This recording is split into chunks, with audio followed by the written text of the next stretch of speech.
कैसे थे फिरोज गांधी, जिनसे नेहरू परेशान रहे। ससुर दामाद होने के बावजूद जवाहरलाल नेहरू और फिरोज गांधी के रिश्ते हमेशा तल्ख ही रहे। क्या थी इसकी वजह? महात्मा गांधी ने 6 अप्रैल 1930 को नमक कानून तोड़कर ब्रिटिश हुकूमत के खिलाफ सविनय अवज्ञा का बिगुल फूंक दिया। उनकी एक आवाज पर सड़कों पर लाखों लोग उतरने लगे। पंडित जवाहरलाल नेहरू की पत्नी कमला नेहरू उन दिनों काफी बीमार थीं। फिर भी वो इलाहाबाद के गवर्नमेंट कॉलेज में अंग्रेजों के खिलाफ धरने पर बैठी, लेकिन उनका बीमार शरीर अप्रैल की चिलचिलाती धूप बर्दाश्त नहीं कर पाया। वो नारे लगाते हुए बेहोश हो गईं। एक नौजवान कॉलेज की दीवार पर बैठकर कमला के ओजस्वी नारों को सुन रहा था। उसने जैसे ही उन्हें गिरते देखा, फौरन दीवार से कूदकर उनकी ओर लपका। सभी छात्र कमला को उठाकर एक पेड़ के नीचे ले गए। वहां पानी मंगवाया गया। उनके सिर पर गीले कपड़े से तराई होने लगी। कोई दौड़कर हाथ वाला पंखा ले आया। वो नौजवान कमला के चेहरे पर पंखा करने लगा। जब कमला को होश आया तो वो अपने दोस्तों के साथ मिलकर कमला को उनके घर यानी आनंद भवन ले गया। इसके बाद कमला नेहरू जहां भी जाती, वो नौजवान उनके साथ साए की तरह होता। उस नौजवान का नाम था फिरोज जहांगीर गांधी। यहाँ ये स्पष्ट कर देना जरूरी है कि फिरोज भारत के पारसी अल्पसंख्यक समुदाय के सदस्य थे।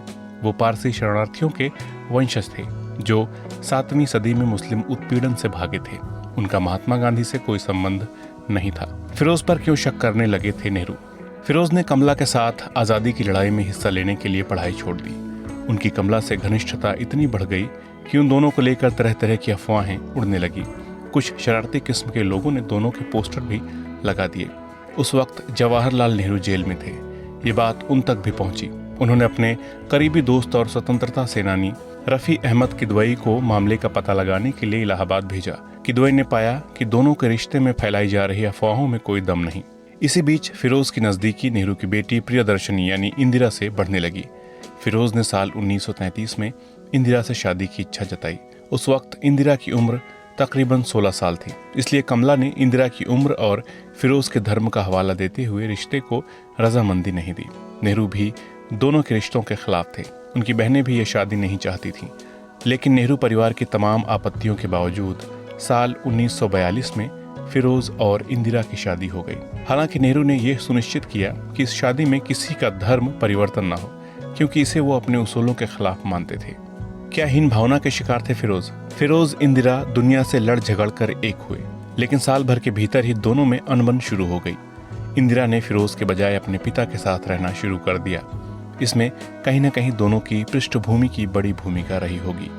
फिरोज जहां सामान्य परिवार से आते थे, वहीं इंदिरा के पिता और दादा मोतीलाल नेहरू नामी वकील थे। उस वक्त नेहरू भले ही प्रधानमंत्री नहीं थे, लेकिन उनका रहन सहन राजसी ही था। यही परवरिश दोनों के रिश्तों के बीच में आई होगी, क्योंकि फिरोज अक्खड़ स्वभाव के थे। इसकी झलक शादी के कुछ साल बाद के एक वाकये से भी मिलती है। फिरोज अपने दोनों बेटों राजीव और संजय को बढ़ईगिरी सिखा रहे थे। तभी वहां उनके दोस्त पहुंचे और कहने लगे कि ये दोनों इतने रईस हैं, इन्हें बढ़ईगिरी सीखने की क्या ज़रूरत। रईस इनकी माँ है, बाप नहीं। इसलिए मैं अपने बेटों को मेहनत मजदूरी सब सिखा रहा हूँ, ताकि कल को इन पर कोई मुसीबत आए तो ये अपना गुजर बसर आसानी से कर सकें। कई महिलाओं के साथ फिरोज के रिश्ते। इंदिरा जब अपने पिता के साथ रहने चली गईं, तो फिरोज का नाम कई महिलाओं के साथ जोड़ा जाने लगा। कहा जाता है कि इसकी वजह उनका अकेलापन था। वो खूबसूरत थे, बोलने में उनका कोई सानी नहीं था, हंसी मजाक भी अच्छा कर लेते थे। ऐसे में महिलाएं उनकी ओर खींची चली आती। नेहरू कैबिनेट की मंत्री तारकेश्वरी सिन्हा से फिरोज की नज़दीकियां काफ़ी चर्चा में रहीं। इंदिरा इसी वजह से तारकेश्वरी को काफ़ी नापसंद करती थीं। नेहरू परिवार की एक लड़की नेशनल हेराल्ड में उनके साथ काम करती थी। उससे भी फिरोज के रिश्तों के बारे में अफवाहें उड़ी। फिरोज के करीबी मित्रों का भी मानना था कि वो महिलाओं के मामले में काफ़ी ढीले थे। इन सारी बातों ने जाहिर तौर पर नेहरू को काफ़ी विचलित किया। इसी बीच फिरोज की लखनऊ में एक मुस्लिम मंत्री की बेटी से नज़दीकी काफ़ी बढ़ गई। कहा तो यहाँ तक जाने लगा था कि फिरोज उससे शादी करने के लिए इंदिरा को तलाक देने को भी तैयार हो गए थे। ऐसे में प्रधानमंत्री नेहरू ने अपनी बेटी और दामाद को समझाने के लिए किदवई को भेजा। काफ़ी मान मनौवल के बाद ये मामला सुलझा। इसके बाद से ससुर दामाद के बीच की खाई और चौड़ी हो गई। नेहरू सरकार की मुश्किलें बढ़ाने में अव्वल। आज़ादी के बाद पहले आम चुनाव में कांग्रेस को भारी बहुमत मिला। उस समय एक सशक्त विपक्ष का अभाव था जो सरकार के कामकाज पर सवाल उठाता। इस कमी को फिरोज ने पूरा किया, वो भी कांग्रेस में रहकर। फिरोज हमेशा से विद्रोही स्वभाव के थे।